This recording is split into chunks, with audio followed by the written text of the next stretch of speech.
Hello viewers, আপনাদের সাথে একজন সম্মানিত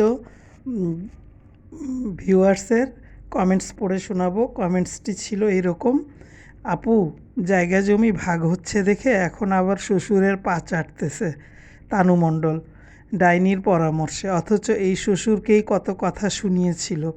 এখন ওর শোরুমটা উদ্বোধনেও যায় নাই। এরা ভাবতেছে সবাই মনে হয় এদের মতো ফাত্রামি করবে, টাকার লোভ।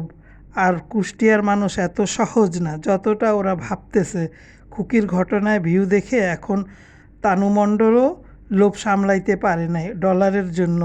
তানু মণ্ডল যদি এত কিছু করে দেখাবে, ওর আসল পিতৃ পরিচয়টা তুলে ধরুক সবার সামনে। ও নাকি নারী, ও সব পারে। একটু এইটা করে দেখাক, 1.5 ব্যাটারি টিউবলাইট, তার আবার কি ভাব।